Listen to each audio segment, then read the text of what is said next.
Actually, guys, can you give me 1 minute? Can I take that call? Yeah, sure. Absolutely.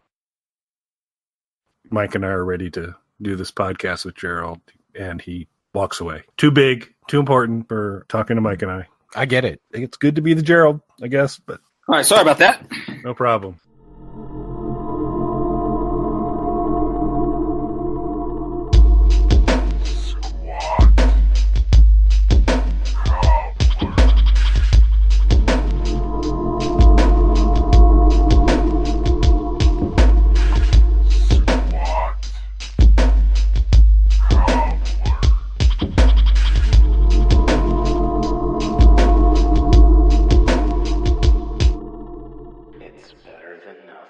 Hello, everybody, and welcome back to Squat Cobbler. This is Kelly at KELLYTHUL on Twitter and Instagram. And I am Dr. Mike at Official Pagan on everything. And before we go any further, sure hope you folks will like and subscribe to the channel. Coming up soon, going to be some changes to how we have that distributed on YouTube, but we'll probably do a show about that when we get closer to it. But your likes and subscribes will weather any storm ahead here, so please do like and subscribe, folks. We really do appreciate it. We'd love to have more people connecting with us, and please feel free to comment, give us input, suggestions for shows. We're super open to all of that. So we're back to squatting on the issues. It's been a little while. I guess this is my thing.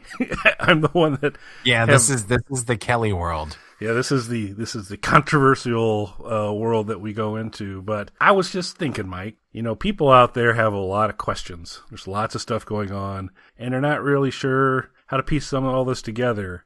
And I'm sure as they're thinking about it, they go, you know what? I remember there were these two guys that reviewed like a bunch of Alice Cooper albums and talked about Scooby-Doo in ways I've never heard Scooby-Doo talked about before. And that strikes me as the best source for me to gain further insight into the political process. So we're here for you, and that's what we're going to do again tonight. All this, of course, is build up for the often promised and will be delivered Electoral College Squad Issues episode. But tonight, and this may be a quick one, we'll see. Whenever we say that, it doesn't work out that way. Doesn't work out. I thought we would talk a little bit about, so as we're recording this, because Mike and I are not going to be getting all tangled up in issues and facts and knowledge. So the Democratic debate is going on as we're recording this. So we're not getting the benefit of any of that conversation, but we're going to talk about what will likely be a topic of that, which will be the concept of, can someone buy an election? And there's kind of, I would say, three camps out there right now. There's the self-funding, folks that have the means to self-fund. There's folks that leverage the party apparatus and big donors. And there's folks that do more of a pure grassroots campaign. And are there still? Well, they say they are, and I do think that there are a lot of people mobilized to give, $5 to certain candidates. I don't know how much that rolls up to at the end, but always in the background there's a little bit of extra oomph somewhere would be my guess. It has to be when you look at the millions of dollars required to apparently run a campaign. So I guess the question that Mike and I are mostly going to work through tonight is, can you buy an election?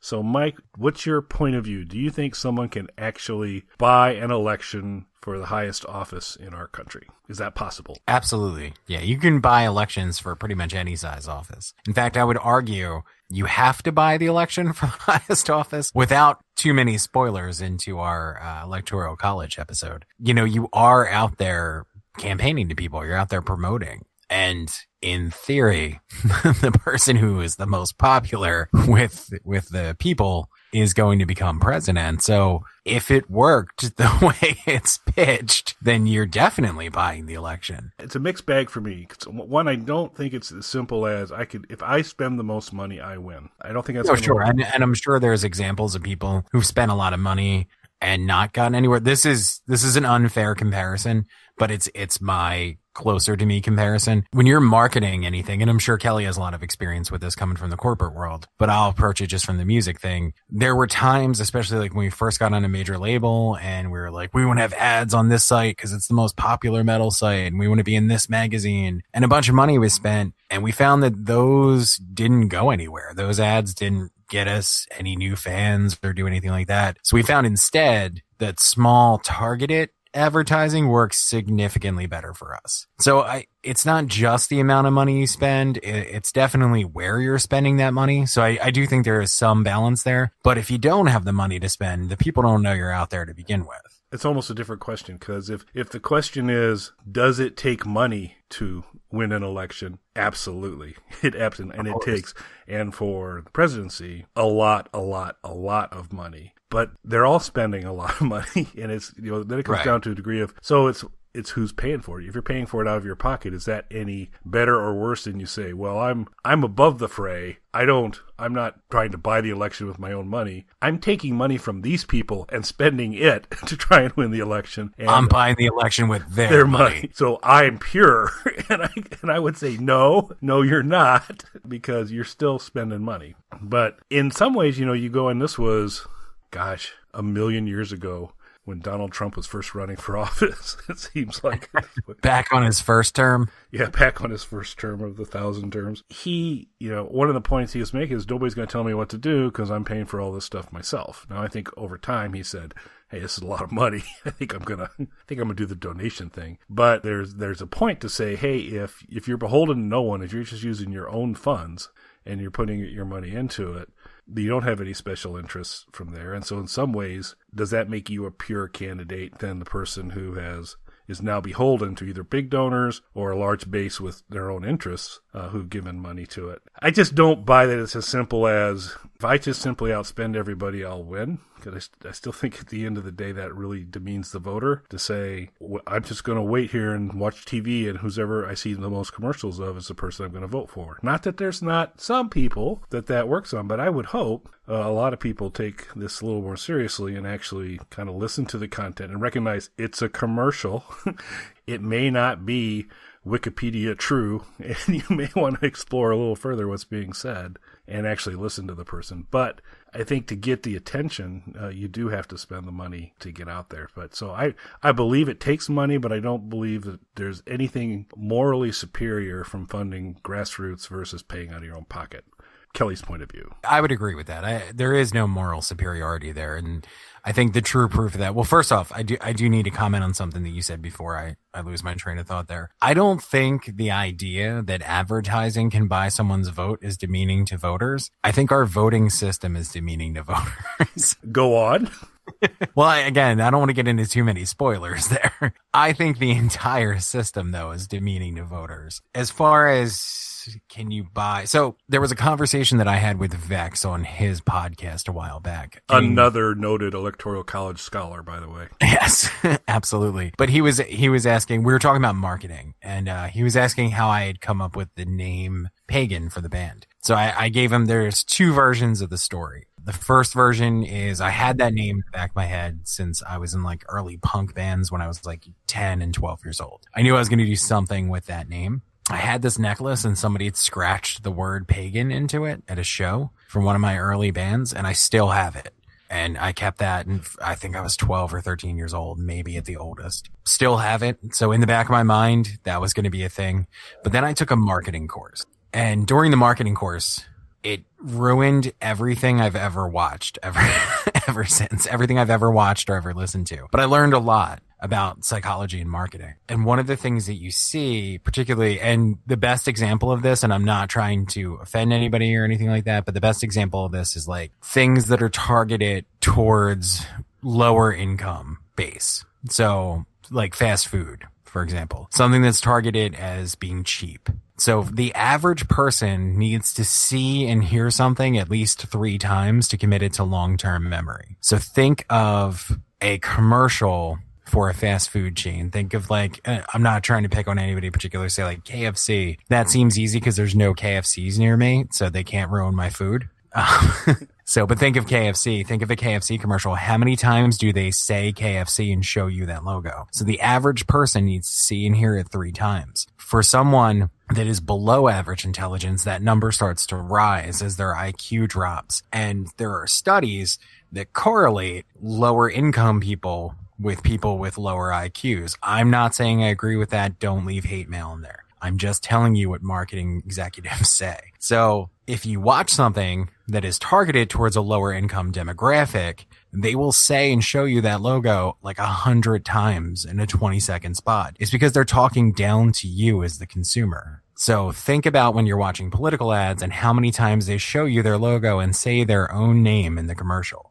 That's demeaning to voters. Yeah, and for no particular reason, I just want to remind everybody to like and subscribe to the podcast if you get a chance. Like and subscribe, everyone. Yeah. Like and subscribe. It would really be nice if you'd like and subscribe to the podcast. Like and subscribe to Squat Cobbler.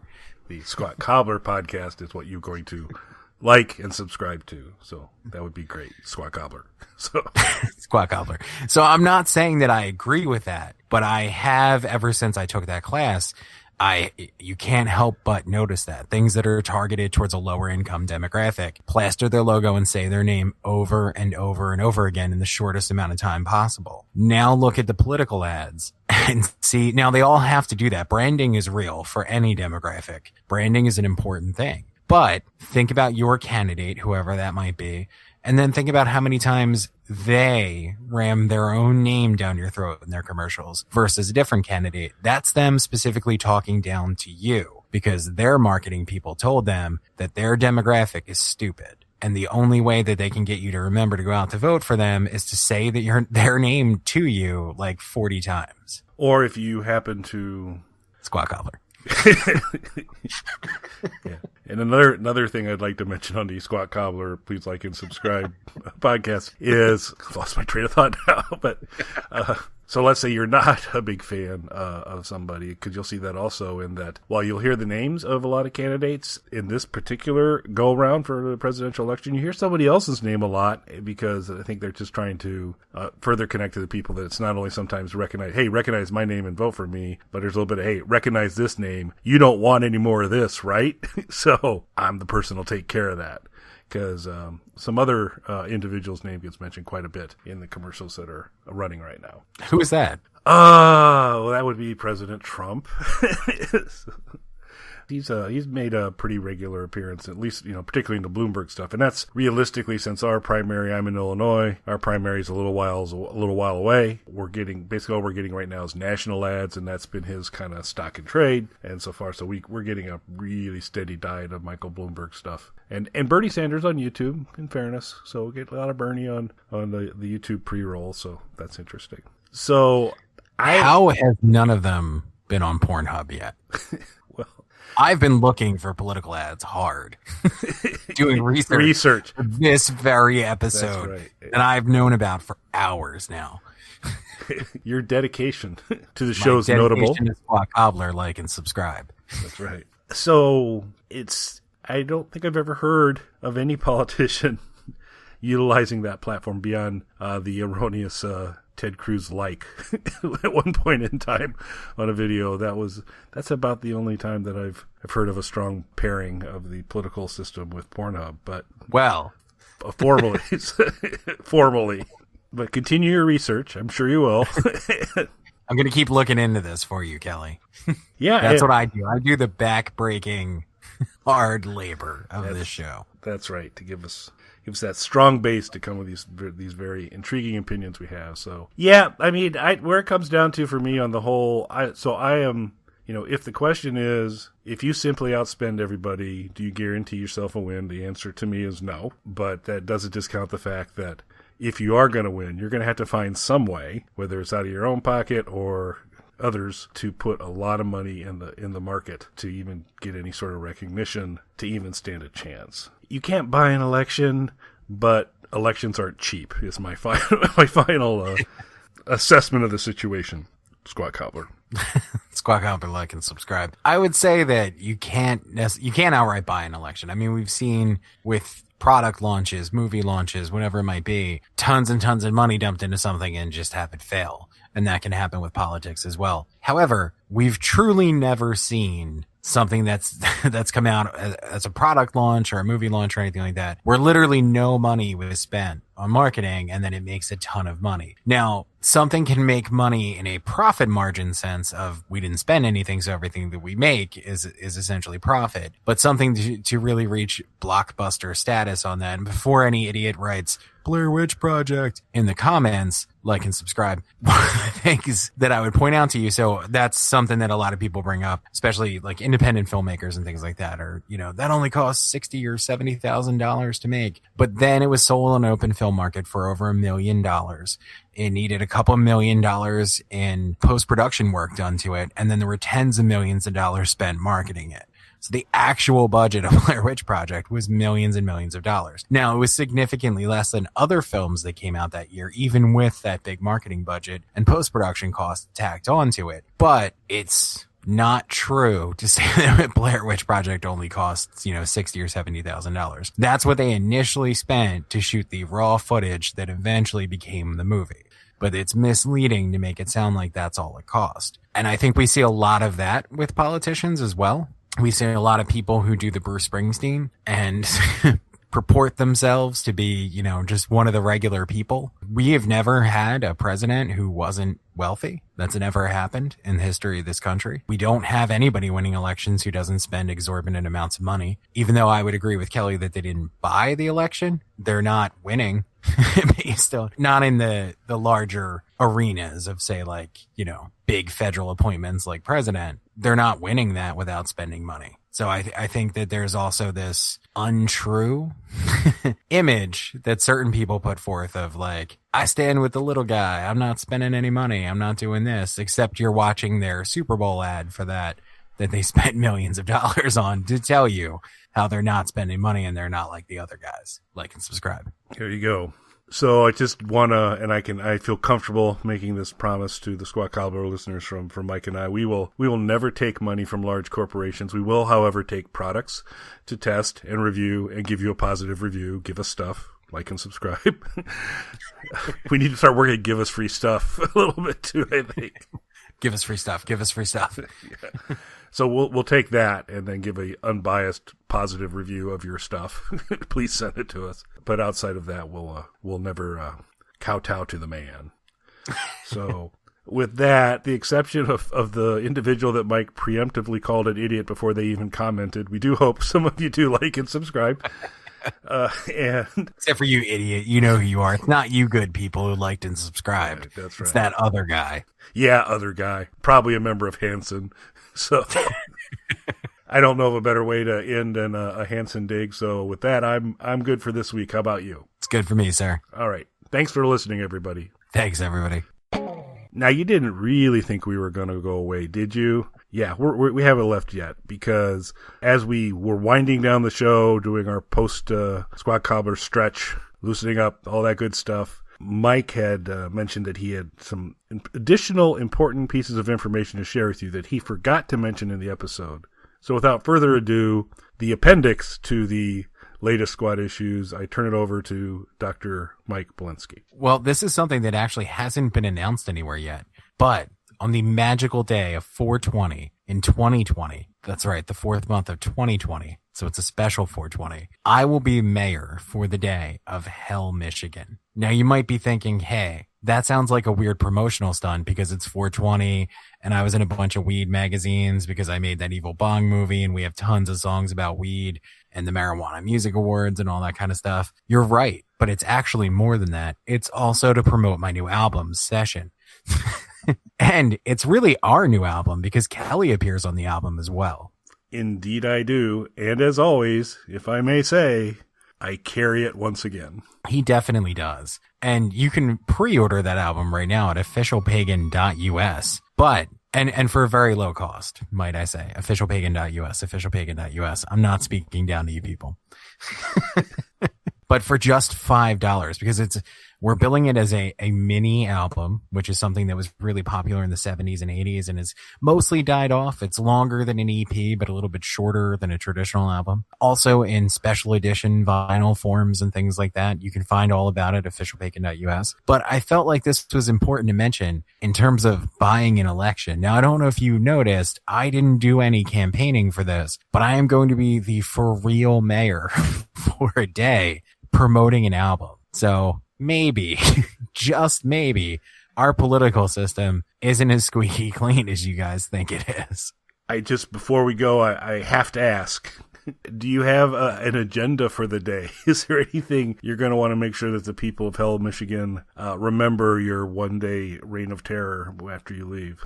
So I believe that no one will forget the things that are going to happen on that day. That's all I can say. That and watch our social media on that day. There's going to be a lot of fun stuff for you guys. Order the new album. Order the new album, like and subscribe, and we'll have to do something to heavily promote that right before 420. So I can stop the recording again unless there's anything else you've forgotten. Nope, I think that's it. And, I'm going to say I won that election fair and square. That happens to be on 420. That happens to be right around the time of the release of my new album. Totally legitimate election process that went down there. Yeah, there are no wine bars in the Mike Belinsky campaign method. So congratulations on that. Thank you, sir. You bet. All right, so we'll try it again. And thanks for listening, everybody. Please like and subscribe. Thanks, everybody. Like and subscribe.